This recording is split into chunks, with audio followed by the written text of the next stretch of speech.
Assalamualaikum warahmatullahi wabarakatuh. Bagaimana kabar kalian hari ini? Semoga dalam keadaan sehat walafiat. Di kesempatan kali ini kita kembali lagi di pemrograman web. Minggu lalu kita sudah membahas tentang perkenalan dari si pemrograman web serta atribut-atribut yang ada di website itu sendiri, si HTML-nya juga termasuk.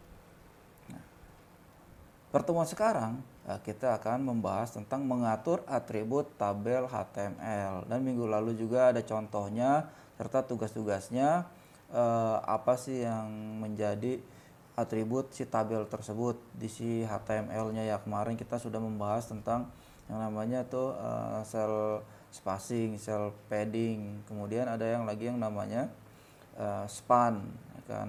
Nah, sekarang kita masih di tahap yang kemarin juga, ini mengatur atributnya. Nanti juga akan ada contoh pembelajaran dari si membuat tabelnya juga, serta nanti kita akan praktek nih bagaimana kita membuat tampilan atau template dasar dari si website menggunakan tabel. Nah, itu hanya dasarnya, tapi kita bisa selain tabel kita banyak menggunakan template-template lain, ada yang namanya framework juga. Tapi di sini kita menggunakan HTML murni ya. Jadi kita tanpa adanya framework. Jadi kita untuk dasar-dasarnya dulu.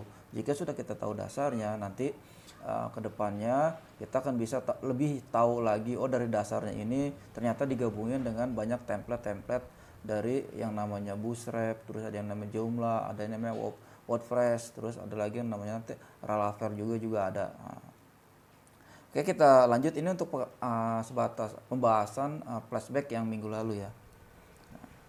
Untuk penjelasan dari si tag di dalam HTML ini, si tag yang di dalam HTML digunakan untuk menampilkan apa? Data ya kan, atau angka-angka, atau apa sih nanti yang mau kita masukin, entah itu gambar, video di dalam tabel ke HTML-nya. Nah, di sini ada 3 tag si tabel. Ada yang namanya tabel itu sendiri, kemudian ada yang namanya tr, dan ada yang namanya td. Nah, oke, kita selanjutnya tag tabel masih dalam HTML juga. Nah, dalam tabel HTML terdapat juga perintah ini format untuk mengatur jarak dan bentuk garis. Di sini ada yang namanya cell padding yang kemarin kita bahas. Nah, di sini kita ulas lagi, digunakan untuk mengatur jarak dari si border, sisi dalamnya, kemudian ada sisi teks si tabel itu sendiri. Nah, kalau cell spacingnya untuk mengatur jarak antara garis tepi, nah garis si bordernya, bagian dalam dan luar. Nah, itu untuk mengatur jaraknya ya, jarak bagian dalam dan luar. Kalau yang si padding itu sisi dari si tabelnya itu sendiri, yang di dalam ya, tabel dalamnya. Dan bordernya itu juga merupakan salah satu properti bisa menggunakan CSS-nya, tapi dia termasuk CSS-nya juga bisa di internal, bisa eksternal, bisa kita di dalam codingan si HTML kita buat si CSS-nya, atau di luar kita buat file baru lagi dengan ekstensi CSS itu sendiri. Kemudian dia memiliki fungsi juga untuk memberikan batas yang tadi ya, si cell padding ataupun si cell spacing juga pada suatu bidang box ataupun tag HTML.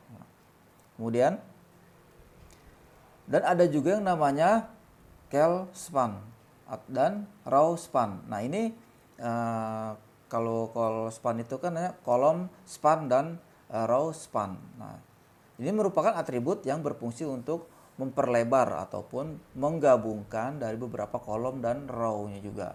Nah, kan kalau kemarin di penjelasan kemarin, kolom span itu untuk lebar ke samping, sedangkan kalau row-nya itu untuk ke bawah, memperpanjang ke bawah. Nah, oke, mungkin ini hanya penjelasannya sampai sini aja. Mari kita lakukan prakteknya. Nah, yang tadi sempat di awal dikasih tahu, kita membuat template website menggunakan si tabel. Oke, nah, simak dan perhatikan, nanti bisa dipraktekkan juga.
Oke, tadi sudah kalian lihat template, cara kerjanya dan codingannya bisa kalian praktekkan untuk pembelajaran pertemuan kali ini. Oke, terima kasih. Sekali lagi, wassalamualaikum warahmatullahi wabarakatuh.